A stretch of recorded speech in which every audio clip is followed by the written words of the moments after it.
But you know what? What? Lincoln Road, the on-ramp, off-ramp, it was open today when I that's came great here. news, So man. Got here much quicker. I'm very happy for you.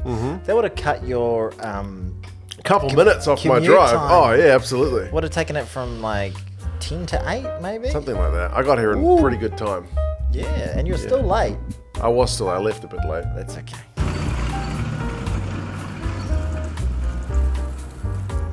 Oh. Yeah. A little bit of numbers. Yeah. No. Don't worry about it. Oh, you didn't fart, did you? No, this thing dragged across this right, again, it's going to sound great. It's going to sound fantastic. It's going to be louder than... It's going to be louder on here than it was to our ears. It shocked me even here, so I wonder what that's going to sound like. Good times. How are you, Tony? I'm great, mate. Just really, really killing it. Eating my child's morning tea, much the same as you are. Mm-hmm. Slowly putting on weight as I age and march towards my inevitable death. But really, I'm great. Yeah. As long as you're eating those sweet cookies on the way, like yeah, what it's gonna get me there a little bit quicker. What a way to see out your years. 100%. But I'm cheerful about it, at least, you know. You're not miserable. No, you're not miserable, sports. No, I'm distracted. I'm far from miserable. You know, I used the word distracted the other day in one of my videos, and I felt compelled to put a card to the podcast. Did you? I did. Oh, I was like, if I use that bloody word, I have to put a card to the podcast. But it's a relatively common word. Like, I was doing this, but I was distracted. Or somebody was meant to have their eye on the ball, but they've got distracted and they fucked it up. What can I say? Yeah. That word has just taken on a whole new meaning for me. Sorry if my I've life. ruined distracted for anybody Anytime else. someone says distracted, I'm just thinking of you. Thinking of me and my big old hog. Mark, this is a podcast. It is a podcast. Yeah, it's rugby podcast. Generally about rugby. I like the fact that because you do the editing for this podcast, you like to edit in like a wee thing that says like rugby talk starts around at a little timestamp. For those of you who are listening on the many platforms like iHeartRadio or Google Podcasts or Stitcher, Spotify, Apple Podcasts, one of those. Sorry, I can't do that for them because it's basically. Rugby chat starts at 7 minutes or something, or 7 minutes. I like to put ish, even though I know exactly when it starts. I like it to put ish. Yeah, keep it a bit vague. Keep it a little vague. I can't do that for people on audio, but there must be some people who just want to hear your hot takes, and then there's some random dude Get to the in rugby. a stupid jacket and a damn hat. You know what? One of the most common questions I see in our comment section, and I'm pretty sure it's towards me. Right. What are you wearing? I see that. There was one week where I deliberately wore like that tie-dye acid shirt and tried to start cyberbullying, which was great. But a lot of time I'm not even trying to wear clothes ironically. People are just like, for God's sake, man. What are you wearing? I'm sorry. Yeah. Yeah, well, look, today's going to be an exciting episode for a number of reasons. We've got a bit to unpack with squads, with a couple of games of rugby, and also... with the lovely people of Reddit, I went to them, hat in hand, and said, could you mind giving us some questions? And they have obliged, and I have some questions that you've never seen that I'm going to ask you later on. I never used to like Reddit. I used to find Reddit kind of scary. Right. I still find Discord a little bit scary. I think I'm too old I'm for a Discord. boomer on Discord. Yeah, I'm still that much. But Janae sent me a message once on right. And I was like, what is this? Yeah, no. There is actually a 2 Cents Rugby Discord. I haven't logged in there for about 18 months because it opened and then I got a couple of messages from people saying like, shit is burning down in your Discord. People are just arguing. And I was like, what the fuck? And then they were like, you need to appoint some mods. So I appointed some moderators. And then I was getting messages, why'd you make him a moderator? He's a prick. And I was like, oh God, I don't know. And then I'll kind of check in every now and again. You became the mayor of this weird town. I was like, man, this is like... Policing YouTube comments is usually pretty chill on my channel because the dickheads are long gone. Like there were dickheads initially when I started the channel, but basically by now, if you're on my video, you probably know what it's about. Yeah. And YouTube does a lot of the hard lifting for you. That's right. For those of you who want to write something really nasty, Nobody is really gonna see Yeah, it. YouTube- They don't know that doesn't get seen though. That's the YouTube thing. just They feel blocks good it about by default, and do we have to approve it. Yeah. I quite like it going. I love there's that feeling of going. Do you want to see the offensive comments? And and then you go yes, and then it goes. You sure you want to see them? And you go show them, motherfucker. And then they see this, and they're like, "This guy's a dipshit piece of crap." They're calling you or any slurry positive, and there are people who do that, and they never get seen. But when they Well, we look it see up them. on their end, they can see it. Yeah, well, they feel But good about YouTube that. just naturally shadow bans it until until it gets approved. Well, my most recent comment, someone just went, "Penis!" Nice. And that got, and I was almost tempted to approve it, but I was, I should really. Just, it was penis in capital letters. Clearly that person knows you well. Yeah, very well. Thanks, Mum. Oh, dear. So there was a couple of games of rugby. Where do you want to start? Do you want to squad chat, rugby, game chat, or questions? Yeah, I'll give you the option. Should we finish with the questions? Oh, don't think about it too much. It's an audio. I was actually gonna. I was gonna say that. Why did I become comfortable with Reddit? Oh, I okay. got Yeah, distracted. sorry. I feel like I had a point, but you've now. it's not actually that interesting. I just started. I started reading it. I think the rugby union subreddit is actually a really friendly place. Yeah, it's pretty good. Yeah. I don't really see many toxic things. No, it's not. On I've there are since subreddits looked on that some are- other subreddits. I'm like, holy cow, this is like nasty. Twitter. And the mods are pretty good. Yeah. And like for people like us, like I post pretty much everything I want, all my videos on that subreddit. Whoa, West Auckland! You look at him go. It's been happening a bit recently. Oh, jeez. One of these days. Oh, God. Jeez, could you hear? They probably couldn't hear it. They will have heard it. They will have heard That it. was intense. Someone, Oh, wow, that was a bad out. yeah, someone just did a burnout in West Auckland. Because we're right down the end of dead a end, cul-de-sac, yeah. and they come down here and do burnout sometimes. Yeah. But no, it's a really friendly subreddit. When I post anything, or I post the podcast every week. Yeah. A lot of other subreddits. When I first got into YouTubing, Yeah. I made a couple of rugby league videos, a couple of cricket videos. Those subreddits were like, get your shit out of here, it's self-promotion. Yeah, But the yeah, rugby yeah. union subreddits, I think it's the only place where rugby union gets it right. Yeah. It's the subreddit. No, it's actually pretty good. Like I was just saying to you before we started that because I got that Chinese channel. Yes. I was trying to promote it on Reddit. So it's the first time I've actually got actively into it. Like I've been a long time reader of Reddit. 2 cents on On tour. tour. There'll be a new video out this week sometime. But yeah, a lot of those subreddits are pretty aggro about anybody, like even sneakily trying to promote stuff. Like someone asked a question in the Chinese language subreddit, and I answered it and gave heaps of context, and they said, by the way, here's a video if you want to see it in action. Yeah. And they were just like, nah, don't do that. Yeah, right. I was like, oh, damn, got slapped down.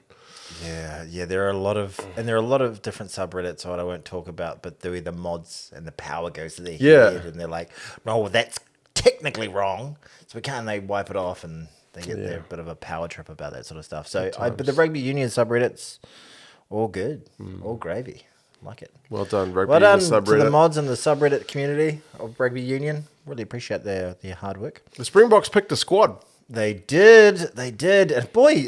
and there's already conspiracy theories. They're so true. But like, I just want to point out, by the time this was posted, the squad was coming out right at that time. Well, actually, I looked it up on an article on my phone. I was about to say I gave the scoop about Lucanio arm. Remember during the thing, I was like, you didn't know he was injured, and I told you, and you were half thinking I was full of shit. But he didn't make the squad. No, but He's in the standby. There's 9 players on standby. there's like 18 halfbacks. Yeah. It's a weird squad because obviously 3 of the big guns and Pollard and Diaka don't make the squad because they're all under injury controls. Although Diaka's one is like a chest infection or something. Has he got COVID? They wouldn't say, and it's fair enough. It's a medical got a thing, respiratory but issue. it's not like a injury. You know, usually if it's like, oh, he's got a torn pectoral, they'd be like, oh, yeah, that's what There he's was got. a bunch of cloak and shadows about Will Jordan's ear thing. Yeah, for a that's while, right. So if it's medical, they generally kind of keep it hush-hush, which is the way it's supposed to be. But imagine yeah. if someone was suffering terribly from syphilis, that'd be a But tough then one. Jacques opened up to all this, like, he did it to himself. Like, I wasn't actually thinking Mr. conspiracy Nineveh. theory stuff until in the press conference, he's like, yeah, this is the squad, unless somebody gets injured or does something to deselect themselves, which I'm sure they won't do. And I'm like, you seem like you're lying. Yeah. Well, I don't think He's a bit awkward in his press conferences, so he looks flustered when he's not flustered. But my gut reaction was just like, if I was playing poker with that guy, I'd be like, "You bluffing?" Yeah. He's definitely an assistant coach, eh? But in terms of it just seems like so clearly obvious. If Lekanyuam or Andre Pollard are fit, someone's going to get a calf strain. Like, well, Grant Williams is going to, his concussion from his big head knock the other day is going to rear its ugly head. Yeah, and I think they're just, is it cheating? No, it's gamesmanship. Like, but I think it's definitely going to happen. But I still think if Andre Pollard or Lekanyuam, let's say if their first game is a quarterfinal or their first game is basically a quarterfinal against Scotland, where they've got to win that game. Like, just to be thrown in after having, 8 weeks off, 9 weeks off now for Andre Pollard or something like that, and have to play, top level rugby against Finn Russell, who's on top of his game, and it is mercurial best with Van der Merwe outside him, who's ready to, a wee bit outside him, but ready to cut shit up. Like, that's a big ask. So it's not ideal, even if Andre Pollard and Lekanyuam make the squad. They're coming in a little cold, and you want your players just really humming around this time. Yeah. That's why we're having all these, even the greatest players, it's hard to come in and just start smacking sixes. You really need to, get your eye in a little bit. So it'll be interesting to see what they can do, whether they step up to the plate. I'm pretty sure we'll see at least one, not if both of those players. If they're both sitting there and they're just able and they're fully fit, I can't see a world where there isn't a avenue to get them in, yeah. Oh, like most squads anyway do have injuries. That's right. I'm sure they'll just pass it off as so-and-so had an injury and we'll all just have to go, okay. Yeah. But it's just such a weird one because most of the squads tend to pick them and then just hope they come right. Like we've done with Retallick. Yeah. Like they could have just picked Josh Lord and taken Brody as the travelling cover and then, Josh Lord's picked up a niggle or somebody else picked up a niggle or wait for somebody to get injured. Was it all part of the mind games? Is it all? I don't even know. Because it sounds like they've come out and denied it though. Like Jacques said to address all these rumors, which I honestly feel like he planted that at least in my head. No, I didn't have the thought that was like when they told me like these guys are out. I took them at face value. I'm a bit naive maybe like that, but when he started speaking in those kind of double talk ways, I'm not going to be upset about it if they do it. Like I want the best players playing, right? 100%. Yeah. But he came out and addressed it and said like we wouldn't do that. Like why would we dash the dreams of some guy who's been picked for the squad? So again, me being a bit naive, maybe he is right. Maybe he's. I think squad namings at World Cups can be relatively awkward, weird things, but the one knee on the little kneeler thing and basically getting knighted and it taking like 6 hours for everyone to get out. That was a bit odd, South Africa. Was that odd? Is it just me? Because I was sitting there going, this is strange. You know who I watched who was live streaming it and it was the most enthusiastic response to people being named. It was that, I think his name's Steven from Forever Sports. Oh, yeah. He was doing it, and he was just, like, shouting. He was like, Makazole, my pimpy! Get in there, my pimps! He was like, like, screaming. And I've always thought that guy was relatively subdued. Yeah. But, okay. But for whatever reason, he was just, like, losing his shit. Like, when they were naming people, then he talks and does this thing. But yeah, which is, I think people who love him is just in depth. Oh yeah, for sure. I saw him throw some shade at the South African Rugby magazine guys. Wow. Yeah. Well, his stocks must have gone up in your estimation. They're my guilty pleasure. They are my guilty pleasure. I watch the South African Rugby magazine guys every week. I do. Wow. Because I just love someone really pissing me off sometimes. That's so weird. The only time when I found them was when they just totally wrote off the All Blacks after we lost at Manombi and I was just like, all I wanted to do was for the All Blacks to win because they were in such a bad place, but also to shove it up those guys' asses. Yeah. But then I've watched so much, and they've got a bit of a bad going on, but they're just so wildly one-eyed and like. it feels like I'm just listening to two incredibly one-eyed South African fans, and I don't hate that. No. You know, like if you take it for what it is, and that's you what can it is. enjoy it. Yeah, Like, 100%. I might have mentioned it before, but I sometimes watch American sports, particularly ice hockey, and they generally do. Like, you can pick the commentary you want to listen to. Like if it was the Rangers up against the Kings, you can pick. Do you want the Rangers feed or do you want the Kings feed? And if you're watching the Kings feed and they get a goal scored against, they go, "That's bullshit. That was goaltender interference." And then you watch the Rangers feed and they're like, "Nah, that was all good," because you know what you're getting. 100%. So you can kind of enjoy it for what it is. It's like when you like watch Fox News, you know that it's going to be incredibly like Republican, like full on in your face, and like factually incorrect a lot of the time, but hey, it is what it is. It's entertainment. You know what you're turning on, basically. So yeah, they've literally become. I can't help myself clicking on their weird shit. They're weird, and I like weird stuff. Yeah, I know. Oh god. Okay. Anyway, there's a card to the latest. No, I'm not doing it. I'm not doing it. But overall, I think the South African squad was pretty much as expected, barring those three guys. I mean, your man Dweber didn't make it, although he's in the standby. And everyone who didn't make it is in the standby. There isn't a third. I know there's that guy who played. Farrell plays hooker as well, but a long time ago. He hasn't played, and he's not international standard. Yeah. But like that's asking Marks and Manombi to play every game. Farrell will play one game for sure, I think. Who's there? Easy beats in their pool? They've only got one. Yeah. Is it Romania? Maybe. They might try him against Tonga. Hopefully they can get by that. But, that... And the four halfbacks? Yeah. What are those? They're picking Faf as kind of a backup 10 fly half as well. Sure. Right. Okay, yeah. But yeah, that's odd. I'm pretty sure one of those guys is going to get injured. Well, Grant Williams took a massive knock to the head in the last game against the Argentina. Remember, he got knocked out. His last game, he got knocked out in that first minute. Yeah. So if he had some lingering concussion, that was meant to be a red card. Yeah. We got another red card to talk about a bit later. Oh yeah, Farrell going to tackle University next. Yeah. Hey, we've still got all this. Oh no, he's out of shot. Madison did the decorating on the thing. Was that candle lit earlier? No. Why would I have lit it? Is it smoke or is it just me? It's just me. I'm smoking hot. Okay. Nice. Yes. There's a fresh load of washing or something. Yeah, there was washing going on downstairs. Okay. No, this was not lit. Okay. Australian squad? Disgusted. Absolutely disgusted. Michael Hooper, gone. Quade Cooper, gone. Okay, Quade Cooper being Lenny gone. Kittel, coming back from injury, gone.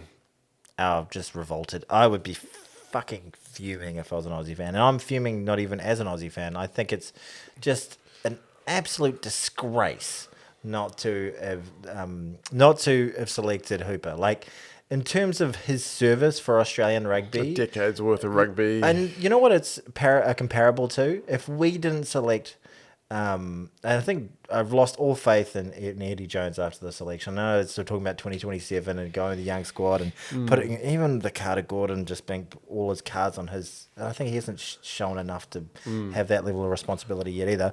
But it's comparable to 2015 if we did not select Dan Carter. Right. Believe it or not, like Dan Carter in 2015 had a string of injuries, had not had a great 18 months prior to 2015. Yeah. Was sort of just floating around France, floating around Japan, like playing bits and bobs around the place.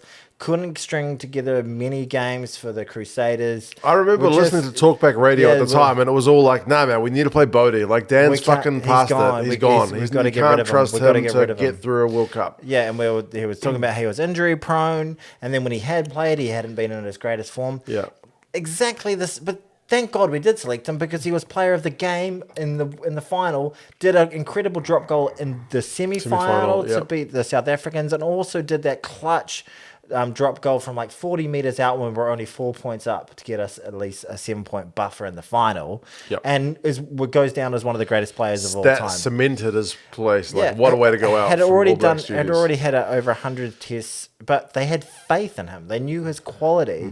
They knew that, You know, and over that tournament, thankfully he didn't get injured and he was able to build into the tournament. Yep. And that's what I saw Michael Hooper doing. You know, sure, he's had a string of injuries. Sure, he's been, you know, in and out. And sure, his form hasn't been that great right now. But that often happens at the tail end of a player's career. Even look at Frank Bunce. Frank Bunce only played really well when it really, really counted towards the end of his career.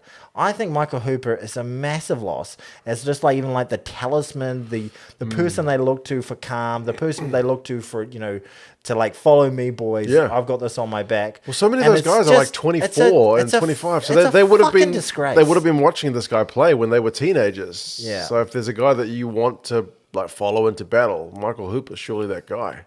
It's outrageous. I can't fathom it, honestly.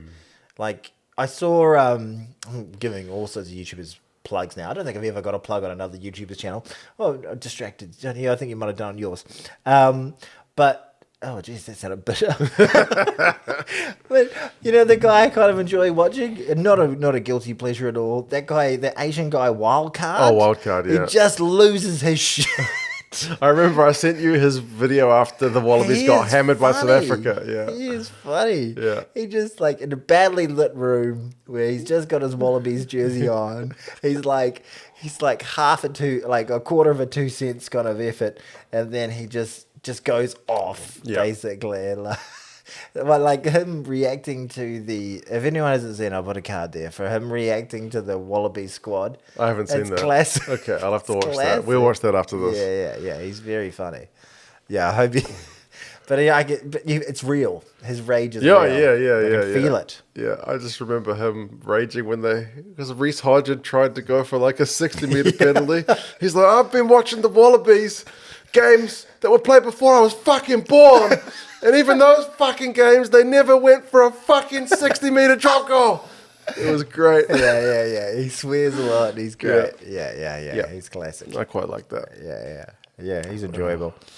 Yes. He'll be raging for sure. And Quade Cooper being out. And I think that's an odd choice as well, to put all that responsibility now on Carter Gordon. Who's played like 3 or 4 tests. And hasn't played particularly well. Played very poorly against us. So in the pressure cooker of an All Black test match, which is probably the closest thing he's going to find to a knockout game or a do-or-die game at a World Cup. Yeah. He completely crumbled. He shat the bed incredibly badly towards the start of that game. For the first 15 minutes, he didn't kick a ball well. Like, he made every error he possibly could have made. Yeah. And sure, looks like he had some really nice touches when he came on as a replacement in some of those other games. Sometimes that's the way to blood new talent, is you ease them into it. But no, I think they've just thrown him to the wolves in this tournament. He's the more experienced of the 2 guys they've picked who can play 10. They've also picked Ben Donaldson.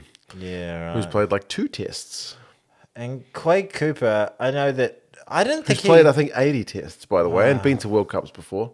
Yeah, and there's the old head at the moment, and I'm pretty sure he would have been hoping for something pretty special in the World Cup. Like, players get such more maturity and like such a deeper understanding of the game and knowing when it's on and when things are happening. Even if you've got him in the squad as a mentor, even if you want to start Carter Gordon, he's going to benefit from having a guy like Cooper in the squad because Cooper's matured a lot. I think I've really soured now on Eddie Jones.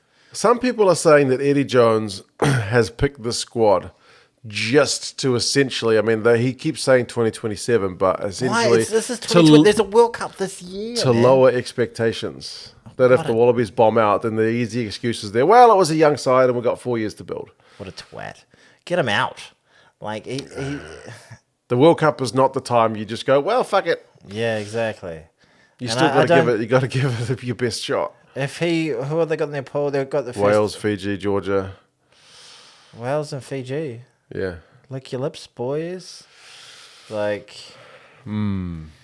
Georgia. They got 4 debutants, I think, in that squad. They got Fines Lelawasa, the uncapped halfback. For this part of the world, we need a uncapped prop. We need a good Wallabies team. Jeez, Lord. They got Jorgensen, who's carrying an injury, which just makes it even more kind of bitter that they've not picked the likes of Ikitau or a Hooper. I was happy to see Gleeson in the squad. Yeah. What do you think about big old Will Skelton as Cal? Yeah, it's an interesting call because, I mean, he himself said, they said, how much captaincy experience have you got? He's like, oh, Captain Aussie A once when we had 3 days to prepare. So not a lot. The under-12s of the Illawarra Shark Yeah, Gang. so interesting call. Yeah. Very odd. Very odd. Well, I heard the thing was he's a winner because he played. That's what the guys on Channel 9 were saying. Because he's winning everything over in Europe and he won with the Waratahs. Yeah, right, okay. Sure. He hasn't won a Bledisloe Cup. None of them have. Bloody hell. Yeah, I was really disappointed by that squad. We've been quietly excited about the Wallabies this year, but yeah, that was a disappointing squad. So I was about to say the Tri-Nations, in terms of our two main rivals, the Wallabies and the Springboks, a couple of very peculiar squads. And I do not think either of those teams are going to be threatening the trophy cabinet this year. What about the teams that we did see play?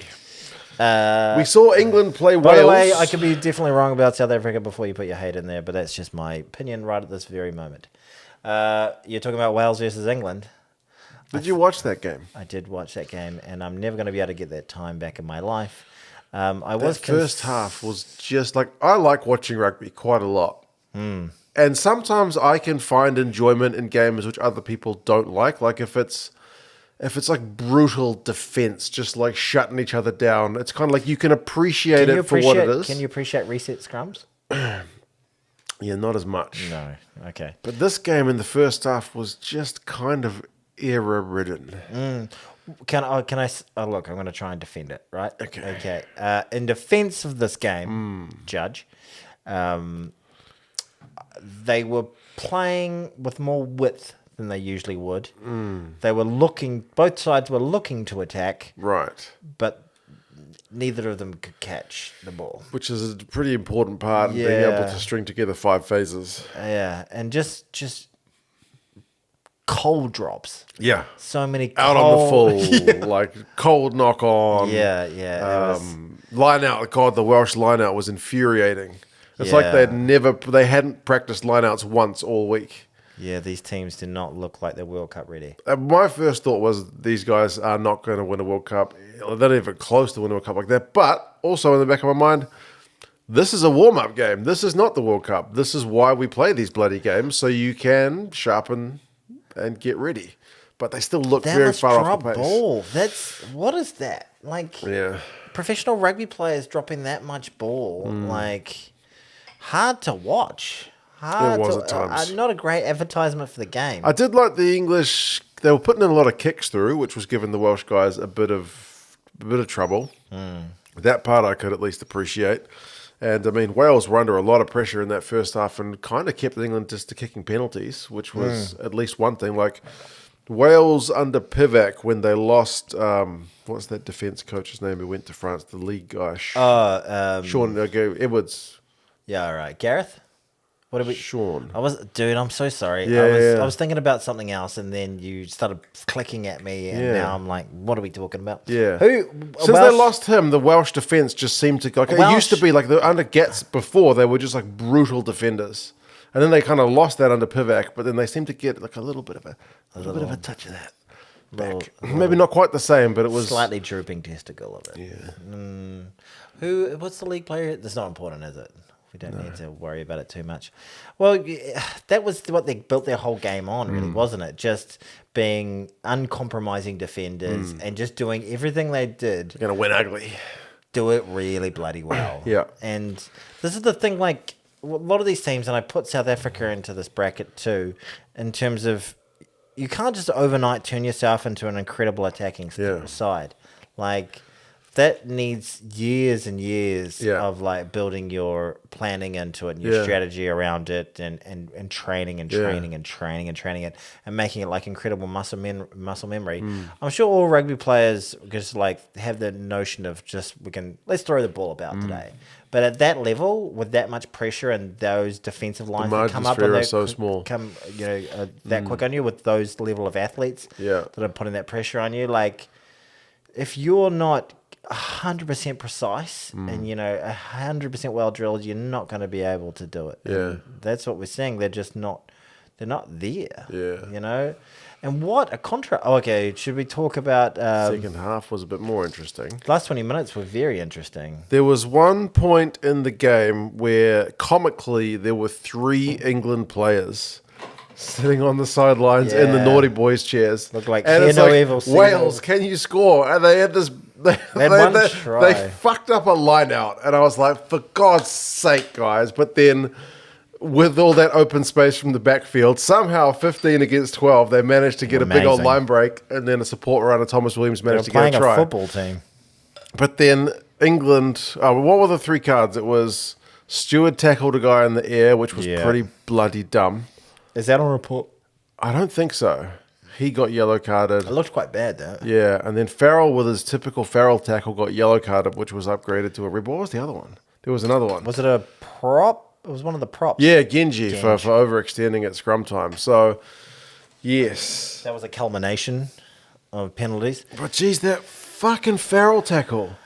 Like when I say Farrell tackle, you know what it is. Yeah. He's done it that many times. Yeah. Where he just it's like an old rugby league thing, right? Where you just It's not kind an of old rugby league. It's a rugby league thing. It's still a rugby league thing. Well, like even the rugby league guys are getting red cards now. Okay. Like if it's, but like you see those ones often. That one I think with the guy who got up like that, in a game of rugby league, I think you could have seen it being overlooked. Right. I still could see it. Someone, I could see it being yellow carded. Right. And then I could see it getting red carded if the guy was knocked clean out. Right. So they really look at the guy on the ground and go, oh, he's messy. Right. So the fact that the bloke, who was it? Was the Basham, I think. Yeah. He didn't seem to be occurring. I can see the game like flowing on, and they very rarely go whoop whoop. Good look back. And to be fair, like league is a really flowing game, but it also has a lot of these micro stops. Essentially, after every tackle, players release, they get up, they play the ball. So there's also there. But now in rugby league, it's the big thing is sadly it's like everything else. Like players know, oh, I felt some head content. I'm gonna make a meal of it. Yeah, I'm gonna. They try. They're not. It's not like football or anything like No. that. But it's definitely make yourself big. Ball and all. And put some power into the shot and just not bending very well. Like, But God, he does that so much. yeah, but yeah, it's definitely they're league boys. He can't. He's been to tackle school before. But he's graduated, so now This he's going year. He's going to tackle university now. He got suspended. Yes. He's got to be banned. I mean, remember do you our man think- Johnny Sexton got a ban earlier in the year for being a wee bit abusive to a ref, Have you called which someone he's a- done before. Yeah, call someone a fucking disgrace. And he wasn't even fucking playing in the game, like Yeah. knobhead. But the ban that he got was kind of like well timed that he's not really going to miss the World Cups. No, Can you see Farrell copping a ban which a lot of fans would probably think is maybe a little bit on the more lenient side? Yes. I can see if he was a Tongan player or a Samoan player Getting the book thrown at him. getting the book thrown at him. Maybe even an Australian, South African, or a New Zealander getting the book thrown at him. But one of those Northern Union players, and like him being the number 10 and the captain, I am picking a 3-game suspension, which I think probably apt would be more 6-game given his history. His history is the killer part. Yeah, that's the thing. And then how are they going to talk about the? Do they take as mitigation the fact that the guy got up and he seemed to be okay? I don't think so. They don't look at that at all. Yeah, it doesn't look good. But I will be slightly cynical about the fact that he will get such a lenient thing when it actually happens, but also sort of like Sexton slightly relieved because you want to see the best players. Yeah. But they've also got Marcus Smith who could step into that role, couldn't he? He could. He's played a lot of 10. This could be his moment now. Yeah. Could be his moment. It's just really frustrating that he keeps doing it, but it's just obviously instinct, like you said, muscle memory. Yeah. You can't train it out of him at his age. Because it's it's like when you're in a rugby league, you're 10 metres back. The guys have got so much more of a charge up at you. This guy had a lot of charge at him. You need to put that momentum back into them. them. Yeah, you need to put it in. And he's making himself big, but he's just not bending at the hips. And like, it was great seeing Bigger like giving him a bit of cop and them getting a bit testy at each other. Like that was interesting. But he must be sick about it. He must be absolutely sick about it. But he's got no one else to blame. This is true. Yeah. But England somehow... But boy, oh boy, it was a painful watch. Despite that red card, managed to score a try with 12 guys, a maul try from Eto'o. Weird, eh? It was weird. That was the only time the game kind of came to life at the end and was slightly watchable, and you were like, oh, England's showing a bit of heart here. Yeah. So they did manage to come back and actually win the game. And it also shows how crap Wales are that they couldn't take advantage of playing They had that game 12 players. Yeah. Yeah, pretty poor. Pretty poor. So I think we can put a line through Wales already. Here we go. I'm doing it. Put in line. But South Africa's though, I put a line through them, but I'm not putting a line through South Africa completely. But I just feel that they're in a tough spot at the moment. Okay. Can I give you a hot take? Mm-hmm. Controversial take. If Scotland and South Africa, when they play in the World Cup, given this form, unless I see something incredible against the All Blacks, I think Scotland will win that game. For Tony's Distractor Sports, for all the hate I'll get for that, I think they're playing a better brand of rugby. They know themselves a lot better. And boy, that team doesn't know when they're beat. They have heart. Should we talk about Scotland? Oh, I love the Scots. I wasn't a Scottish fan before this year. I loved watching them during the Six Nations. I'm loving watching them play against this elite French team. Like their French team aren't pulling all the tricks out of the bag. But those been two of the best test matches of the year. That test was a nice change from the prior one. Yeah, it was a palate cleanser almost. It's 30 points to 27. France get it done. But Scotland go into France against the French kind of A-team.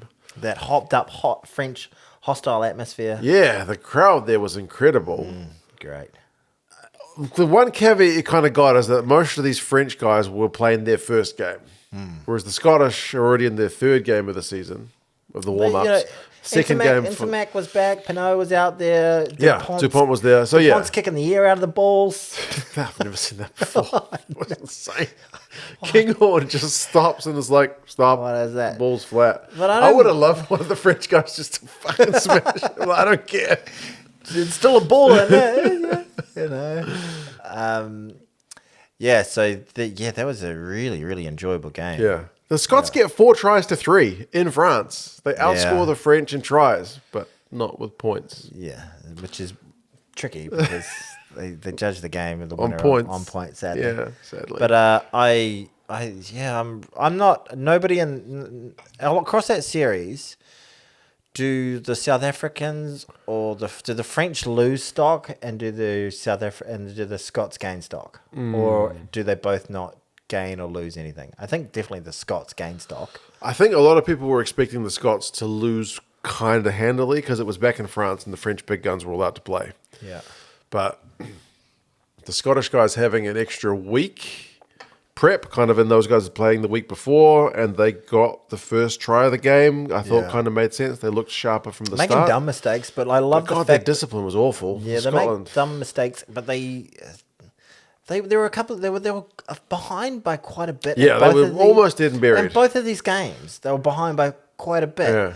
But they've just got this warrior, freaking Celtic Scottish spirit with a bit of ball wars thrown in there that just doesn't know when they're beat. And they just keep fighting, and they just, and I don't know if the French were switching off a touch, but it didn't look like it. Just looked like great rugby. Well, the French had that one period where they got like 2 tries, Pinot and Olivier, bang, bang, and you're like, that's where this French side's been. Scares me a little bit. Yeah, he's a good player. Yeah, and he's not the front line, is he?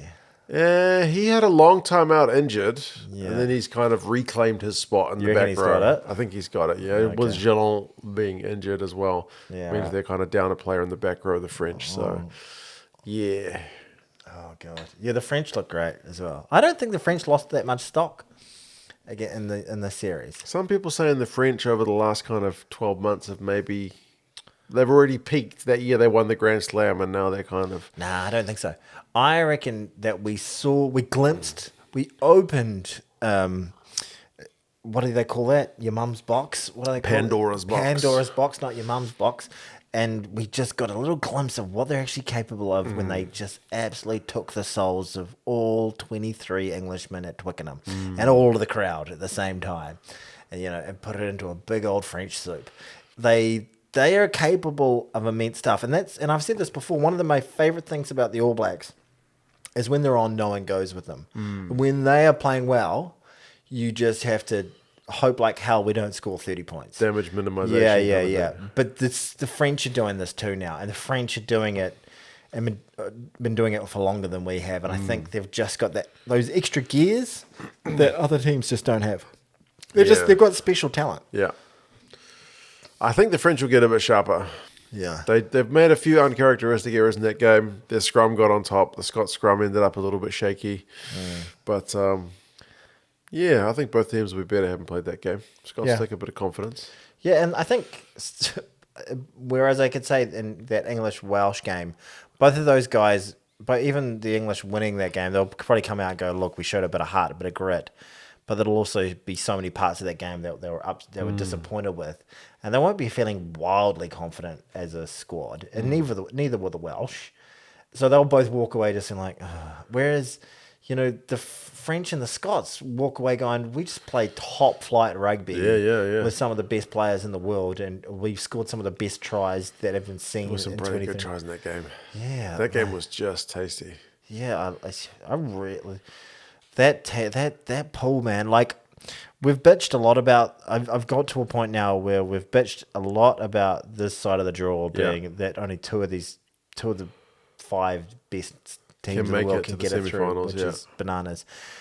But but I'm deciding to embrace it. It's going to be mouth-watering. It's exciting from the go. Yeah, and like the semis are going to be exciting because they're semifinals. The finals are going to be exciting because it's the final. So it's all on like Donkey Kong.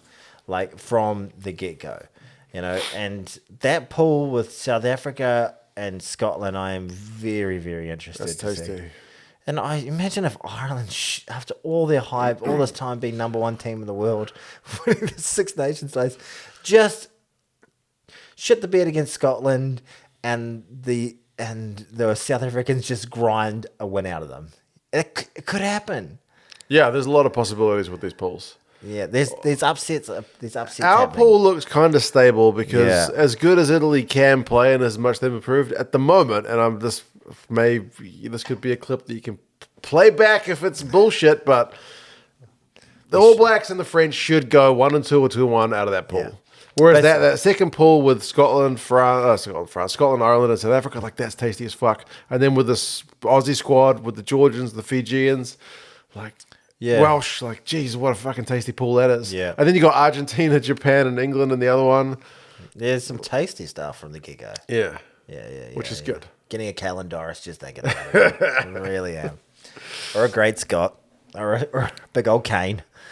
Whatever you want to call it. Were there some questions? Yes. Questions from the lovely people at Reddit. Question time. I was tempted... And the only thing about this that is irritating is now I have to edit these people's names into it. So that's slightly irritating. Okay, here we go. Question time. So I went on to the Rugby Union subreddit and said, any questions for 2 Cents Rugby and me? 2 Cents Gets Distracted podcast, and I did a typo for podcast. So I did a podcast. Okay. Anyway, first question is from Nothing Is Simple. What players who are commonly thought of as bad do you love? Ooh. Commonly thought of as bad that I love. It's hard for me to ask because I've seen these questions already, so I've had time to think about it. You give us yours, and I'll think of one. I was thinking to myself, I was thinking all the players that get shit on, I'm definitely one of the shitters. And I was like, oh God, I'm a hater. And like when Tane Randall was playing like shit. Ruben, it was anti-Tane Rattle. I was anti-Tane Rattle. When everyone was anti-Ruben Thorne, I was anti-Ruben Thorne. Right. When everyone was anti-Sam Cane, I was anti-Sam Cane. I actually think, and I'll have to go back and check some of the footage, I think some of my Sam Cane stuff, I was always kind of like... positive. And we're big on him now. What I was saying back in the day was, he's not Artie Savia. When everyone was like, fucking replace him with Artie Savia. I was like, he's not Artie Savia, but he's not trying to be Artie Savia. He's a fucking tackling machine. Yeah. I said he was the third best number 7 we have in the country, which I think he's now the best. Right. But my one that is kind of a cop-out because he's loved by Aucklanders but hated by Cantabrians is Carlos Spencer. I love Carlos Spencer. No one thinks Carlos is shit. No, but people hate him. Or maybe I'm thinking of people who think someone's bad. People think Bryn Gatlin's bad. I always thought that he was quite quality. Great for a droppy. Yeah. He's solid. Yeah. Anyone else you can think of? I'll keep it in the back of my mind. If something comes up, it comes up. Okay. What have we got next? This is a tough one for you, Mark. And you're probably going to make a video about this at some stage as well. But the person's asked, what is your favourite jersey of the 2023 Rugby World Cup so far? The ones that you've seen. The Portugal one looks fucking amazing. And Mark Dumphy just sent it to me the other day. It's nice. Tasty, eh? It's nice. It's hard to say. Like a bit like a football jersey with like. I guess it makes sense being Portugal. But Portugal. Sometimes I'm kind of waiting to do like a rankings video on the Rugby World Cup jerseys because sometimes in the promotional shots they look either amazing or crap, and then you see them on the field and you're like, actually, it's not that bad, or oh, geez, that's not that good.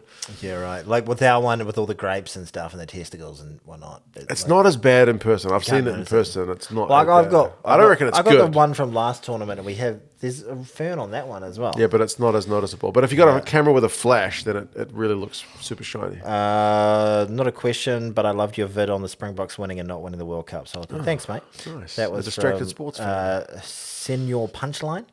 Who asked that question about? Oh, sorry, by the way, that question about the jerseys was from Amazing Lead Part 2. Thank you. Nice. Another question for me. Are you continuing the Greatest 15 video series? Probably. Oh, yeah. After the World Cup, probably. Okay. They'll go back. What beer are you drinking this week? It's Heineken, isn't it? And that question is from Kiss. Ooh. By the way, if we don't talk about the beer that we're drinking, it's because it's nothing special. It's probably Heineken. It's probably Heineken. There's a few Heineken. It's just a drinkable lager. Yeah.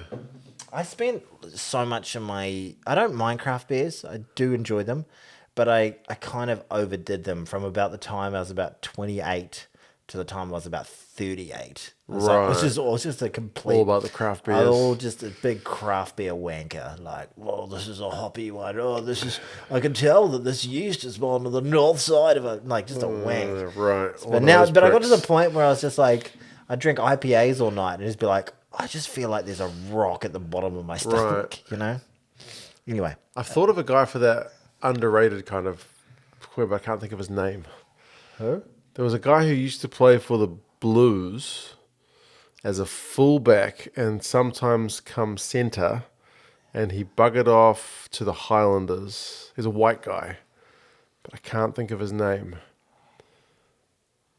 I can't think of it. Around the same time as Milani Nanai was playing for the Blues. I'll see if I can remember his name. Okay, well, I'm going to ask a question in the meantime. Oh, jeez. I've done something on my phone that I didn't want to do. Oh, no. Okay. The next question is from Ian Bell, he's a Stormers fan. Okay. Which Northern Hemisphere matchup do you enjoy the most? Ooh. We've talked about we love watching anyone play England all the time because they always feel spicy. Recently, but they wasn't that spicy in the weekend. I've been quite enjoying.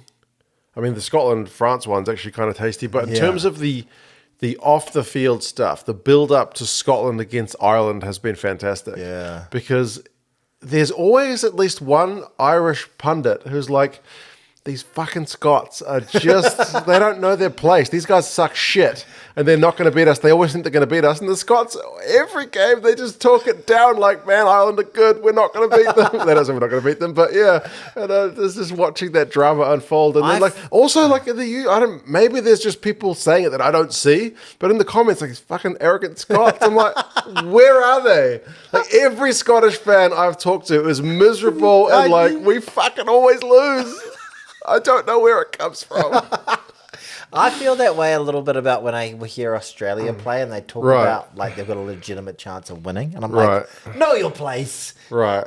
You're not going to win this. You know, like I feel almost... Right. You have to say you're going to lose. If you don't say you're going to lose. Michael Collins, that was the guy. All right, okay. Michael Collins. Everyone used to give him shit and they would say he's really... average because he was playing around the time as like Milani Nanai and whatnot, who's a bit more of an X Factor guy. Yeah. But I'm a stats guy. Michael Collins always had like really solid numbers. Right. Like he was never spectacular, but he was always just like, I don't know why people gave him shit. Like he wasn't the best player on the field by any means, but he was like a coach's kind of like Mr. Reliable. Which is what you want back as well. Okay, with the amount of expat Saffers in New Zealand I'm sure he's not trying to say Oz here, why isn't there more of them in Super Rugby / ABs and Wobblers? So why aren't there more South Africans playing, of people of South African descent playing for the All Blacks and the Wallabies? There's a few. I mean, Dane Hallett-Petty was from South Africa, I think, originally. Ricky Riccatelli's from South Africa. Yeah, there was... The Wes Hudson, but they never made the All Blacks. Those guys are kind of fringe guys. But there was that really fast winger that back in the day for... Oh, yeah. And he had like a choice that he could make, and he chose Australia. Yeah. I've forgotten his name. Really fast winger. Not Rathbone. Oh, no, not Rathbone. Because he's South African as well, I think. That's way back in the day. What about an All Black, a South African All Black? Have we got one? But if you want to find a South African New Zealand sportsman, Darren Whitcomb from South Africa? No, he was Australian. What you want to find is New Zealand cricket team has a lot of South Africans. Right. No, there's a huge expat South African population here.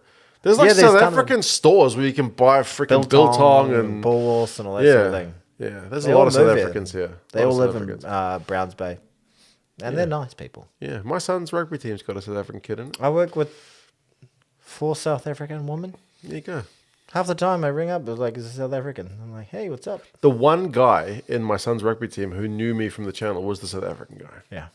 Yeah. There's a lot of them. New Zealand's got a lot of immigrants of all different shapes and sizes. Yeah, we do. Some of them are fat. Some of them are thin. Okay. Yeah, that's why it was like shapes and sizes. I was like, of different ethnicities. Cabbages and... Cabbages and broccoli? No, I think cabbages and sauerkraut. No, cabbages and... what is it? What do I say lawball in English? Everybody likes like turnips. Yeah, that's right. Okay. Watch last week's episode. Okay. Can you fellows do a combo stream with Ryan Lou when your teams face off each other at Twickenham? Technically... difficult. Potentially possible, but unlikely because... he's got a new baby. He's got a new baby. Well done, Ryan. Well, mostly well done to your wife. Good one for getting it in there and leaving it in there. Good one for being a supportive father who made her want to do this horrible thing again. Are you talking about having sex with Rihanna as a horrible thing she wanted to do again? Exactly. Sorry, Rihanna. I apologize for Mark. No, it's awesome news. Congratulations, Rihanna. He is the man. We think he's the man. The YouTube recommended me his old video from 2 weeks ago. And I thought to myself, why hasn't that prick been out of here? That's right. Yeah. I actually missed his video. Yeah, me as well. So I was thinking, I haven't seen his video this week. I don't know how he does it. I honestly don't know how he does it. Because he puts quite a lot of editing into it. He's a classy operator. That's my excuse. And he just a machine, gets it done. He is. This guy says Rian Lowe, underrated pundit, and we agree. For sure. We agree. Everybody loves Rian. When are you nicking down those bottles of Long Dong? One of the questions. This is from Nort Tor. I think we'll save them for maybe the first round of the World Cup. Once the World Cup gets underway, we get on the Long Dong. We'll crack a Long Dong. I didn't mention it at the time, but I remember when I initially heard from Grant in a live stream, because that's how I heard about this beer. Did he catch up? Do you know this guy before outside of 2 Cents? just from 2 Cents. So we were on a live stream when they were just talking about beers. I think it was during the last World Cup.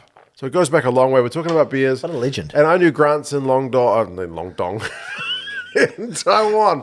And I just asked them, like, oh, what's the most popular beer in Taiwan? And he's just like, Long Dong. And I just lost my shit. Like a proper 12-year-old. I was like, what the fuck? And then like an idiot, I was like, I wonder if I can buy that beer in New Zealand. So I start Googling, like, buy Long Dong. And guess what? The search results, maybe not what I was looking for. Somewhat dodgy. Yeah. Okay, so we're going to crack a Long Dong in the World Cup. Yep. We might have a couple of beers too. Yep. Okay. Big question. Favorite game of the year? Edit. What's your? This is from from Portugal. Joao Fig. Favorite game of the year? I don't know if he wants to ask that question. Edit. What's your opinion of the Rugby World Cup expansion to 24 teams? And then also, what's your favorite rugby memory? It's just throwing us in a lot of different directions here, Joao Fig. Favorite game of the year so far was watching us beat the South Africans. For me personally, I just love watching the All Blacks beat the South Africans. That was a pretty good game. Yeah. Like, favorite game for me personally, that's my favorite game. What about you? I quite enjoyed the URC final, actually. Yeah, that was good, Munster actually. getting up was actually pretty good. Yeah, so watching it all... Or even the Munster-Leinster the week before, because that was just not supposed to happen. I quite enjoyed that. I enjoyed the La Rochelle final as well, the Heineken Cup final. That was a great game. Yeah. Look at me talking about Northern Hemisphere rugby. Pretty good. I watch it, but I'm a bit of a pundit. Okay, and the next part of his question was, geez, we're going to be here for 6 hours answering Joaquin's questions. What's your opinion on the Rugby World Cup expansion to 24 teams? I don't have much of an opinion because I'm sort of just learning about that. I mean, yeah, you could do it. It's going to get more teams involved, but I think more important is to get the Tier 2 teams more regular game time against Tier 1 teams, like in the non-World Cup side. Because we always get like, hey, we get to play Romania. I've never heard of half of these pricks. And then we don't see them for 4 years, or we don't see them for 8 years. You know what I mean? The Football World Cups are way bigger, aren't they, in terms of the teams? Oh, for sure. They have 32 teams or something? And then they have a round of 16. Yeah, exactly. So they have like round of 16, then quarterfinals, semi-finals, final. Yeah. So you've got to get through 5 knockout games, basically. 4. But I mean, still at the moment, the pools, like, they're not super competitive to the point where it's like we need to have more pools because too many teams are getting knocked out in the pool stages. But in terms of rugby expanding, for sure, getting more involvement. But like I said, I think it's the non-World Cup time that needs more love. I think it's interesting right now watching. I think rugby is doing really well in France and Ireland. Clearly, doing quite well in Scotland. I think it's probably losing popularity in England and Wales at the moment. Like a lot of clubs shutting down, a lot of hard times, all that sort of stuff. But it's really interesting that there's a bit of a spark happening in South America, which would be lovely to tap in on. I want to see different styles of rugby. Yeah. You know, like there's very much a style here. France has a style. England has a style. Like the encouraging thing about the South American teams is they're pretty much all homegrown. Like some of the teams, like the Pacific Island teams, and I think like Portugal as well. Don't quote me on Portugal because I'm not an expert on Portugal at all. But I think it's quite normal for them to get players who are qualified via a grandparent or whatever. But pretty much like the Chile and Uruguay and whatnot, there's just a good little domestic scene there, which is breeding the talent. That's what happened with Argentina. That's how Argentina got to where they are. And so I think in terms of long-term sustainability, I think that's the way. And then Argentina started crushing it at World Cups. So yeah, if you can get that grassroots level support, then I think, you go as far as you want. Well, it's an interesting question. Which team from Group B would you prefer New Zealand to avoid in the quarterfinal? Nah, man, you got to beat anybody. No, don't be like that. It's one of those, I've got a gun to your head. What's your answer? Like you have to. Who do you want to avoid? Who do you want to avoid? Do you want to avoid Scotland? Do you want to avoid South Africa? Or do you want to avoid Ireland? Or maybe you just really want to avoid Romania and Tonga. I mean, you got to. I'm not being a dick. I would honestly back us to beat any of those. But bleep that one. Sorry. That's going to get you demonetized. Why are you calling some of your greatest fan bases the C-bomb? This is a Rugby World Cup quarterfinal. You got to win. I'm going to back any of those guys. Okay, so you got to win it. That was a bit. I didn't expect that. Okay, but what's the answer? Out of all those teams, you feeling the most confident against? I mean Scotland because they've never beaten us. Yeah, okay. So they're not the team? Then it's between Ireland and South Africa. Are you happy to play Ireland because it's the massive monkey on their back? Yeah, for sure. So South Africa is the answer. Okay. All right. I was probably getting blood out of a stone. Jesus. Sorry about that. I'm forgetting to read these people's names. I'm sorry, K Bastard. Just that guy's name. Cav Bastard. Sorry. There's a weird one. I'll read it anyway. Shamed Hovercraft 84. Shamed _ Hovercraft 84. Could Caleb Clark potentially play lock against Namibia? Potentially. Next question. But no, potentially anything could happen. I suppose There's potential for anything. I could punch you in the nuts. John right now. Aloma used to play lock. He used to play flanker. And lock. Okay.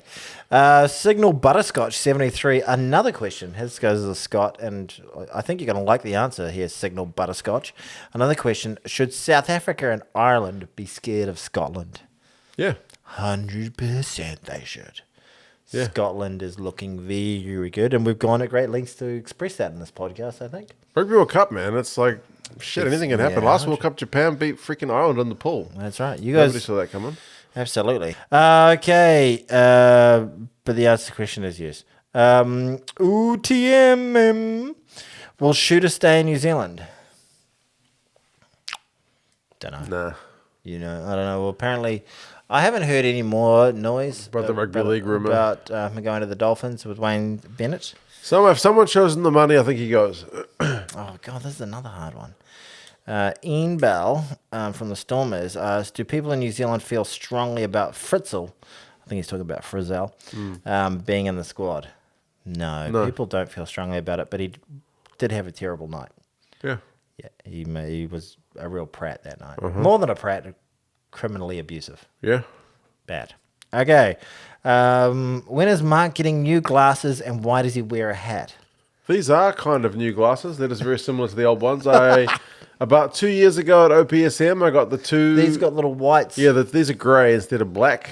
So the other pair was black, but it's a very similar style frame. So I got the two. You get a second pair 50% off a couple of years ago. So once these ones bugger out, then I'll get a new pair. Specsavers do just the 2-for-1 deal as well, don't That they? was it? What did I say? OPSM? You said OPSM. Fuck, I wouldn't go to OPSM. It was Specsavers. Jesus Christ. Should have gone to OPSM's too expensive. And why do I always wear a hat? I don't know, because it's just like... I wear a hat too.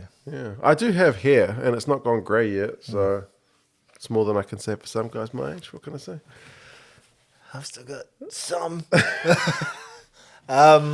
Okay. What have we got here? Sorry. This is from Existing Cattle. If I wash it, will you touch it? I won't, but Tony might. Yeah. What are we talking about? You know, it could be many different things. Depends on what it is. And the answer is yes. No Sorbet 2663. What's your take from the Pacific Nations matchups? Oh my God. How many more? We've got a few more questions to get Pacific Nations matchups. Tonga have been disappointing considering how many big gun guys they've got. Japan have been disappointing. Samoa look encouraging, but not quite there just yet. Fiji look freaking amazing, which is great considering they've switched up their squad 3 different times. And Japan still look a yard off the pace compared to where they were at 2019. In a nutshell. Which one of the tier 2 nations do you guys think can realistically become tier 2 in the next decade, excluding Japan, Fiji, and Georgia? My first thought was Fiji. Why are you excluding those ones? The guy is TomBomb67 asking that question. Why have you excluded the ones we're going to think of? Yeah. I would like to see Georgia get up. I'd like to see Japan and Fiji get up. Yeah. What about you? I mean, Samoa, but I think what do you think, Lid, there's got a question in here as well for you.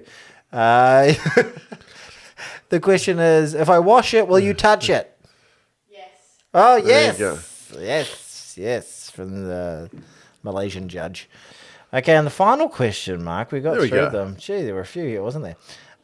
Who would fare better, Distracted Sports having to vlog his way around Wuhan, or 2 cents being restricted to uploading once a month? Holy crap. Yeah. I don't think my channel could survive on once a month. I think you could do a pretty decent vlog around Wuhan. You may not have the same interactions that I've had with people. Very different thing. It would be just me getting myself in It's a very culturally awkward situations and not. I'd watch that. Yeah, right. Should I do it? Yeah, you should. Go to Wuhan. Yeah, distracted on tour. Yeah. Distracted on tour. Go. Yeah, exactly. And it would just be me getting lost on the buses because I can't read. If you watch my videos of 2 cents on tour, there's enough information there to get you around on the Wuhan public transport system. Okay, so just follow that. And I'm sorry that organizational thing, there's too much to it. Thank you, though, for the questions, guys. Yeah, really do appreciate it. Thank you, that subreddit, the Rugby Union subreddit. Drinking Chinese booze on winning shows. Have a crack at another kind of baijiu. Oh, favorites, jinjiao. Yes, I should bring some jinjiao onto the show. All right. Which is like it's a little... Is that what he's saying? What is he saying? Well, I just read the bottom bit, which was about a kind of Chinese liquor, which is also supposed to be good. They say good for men. He's asking about all the batshit moves in the squads, and the answers at the start of the podcast. Yeah. Well, look, that was a podcast. There's games this weekend. What's on? Wales, South Africa, Ireland, South Africa, Ireland, England. Jesus Christ! And then France, Fiji are the big three, and then also Georgia, USA, and Italy, Romania. So USA is getting a little bit of game time. This is their World Cup. Yeah, they got beaten by Portugal the other day, 46-20. That's good. Good to see. Well, not good like that the USA lost, but good that a World Cup team. Portugal made a win. Yeah, World Cup team's on the up. Yeah. Want to see them do as well as they possibly can. Yeah, hoping for some really good tier 3, tier 2 teams really pushing some of the other guys. I'd love to see, the Miracle and Brighton moment. That's true. Preferably not Italy versus the All Blacks. That would suck. But we didn't beat them at the last World Cup. We didn't play them at the last World Cup. They were in our pool. They were in our pool. And we didn't beat them. We didn't beat them. There was a typhoon. Oh. Do you remember? Oh, no. And we had to split the points. The game was shit can. Oh, yeah, that's right. And we were like, they're our points. We still got through. Did we win the... we still won the pool because we beat South Africa. Oh, right. That's right, yeah. I forgot that. Good times. I remember we played them in 2007 and we always play them in the World Cup. It's boring. Stop giving us Italy. And we beat them by like 90 points in 2007. So, yeah. Hopefully it's just a nice chill. I like games like that where when you're playing a team you should beat. Didn't Tana get injured against Italy in 2007? Or was it 2003? Was that 99? Was it 2003? I can't remember. 2003. It was John Mitchell. It's 2003, isn't it? Yeah, 2007's Henry. Yeah.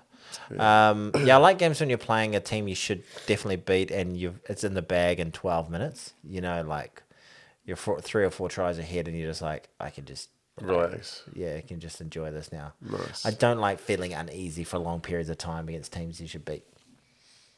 Yes. This was a podcast. Called 2 Cents Distracted, which you may be watching on YouTube. And if you can see us, this is me waving at you. Hello. Thank you for watching. We look forward to seeing you guys again. But if you were not able to see that wonderful wave that I did and you're not seeing us, you're not going to see us again. You're going to see us. You will, unless they haven't seen us before, they won't see us again. You'll hear us again. You'll hear it. We'll be back. Unless you've decided I had enough of this shit. Never fucking listening to these jokers again. But thank you so much for watching. You may have been listening to this on Spotify. Or Google Podcasts. iHeartRadio. Or Stitcher. Or Apple Podcasts. There you go. So many platforms, so little time. Give us a review. Give us a review. We like the them out reviews. sometimes. We did. We just need to get a couple more. Yeah. Go watch some 2 Cents Rugby depth chart videos. Go watch some Distracted Sports, the old South African, why they're going to win or I'm not writing win. one about the old All Blacks World Cup. now. There we go. Go watch some 2 Cents on tour, where I go around Wuhan, China, and talk to some people. There's a video coming out this Thursday. Like and subscribe to everything you possibly can. We love it. Yeah. We love you for loving it. Yes, we do. I'm fond of you. I don't know if I'm ready to say love yet. But he'll touch it if you wash it. I will. Thank you, Mark. Cheers, mate. There we go. I hope you watched that. All right. See you later. See you, folks.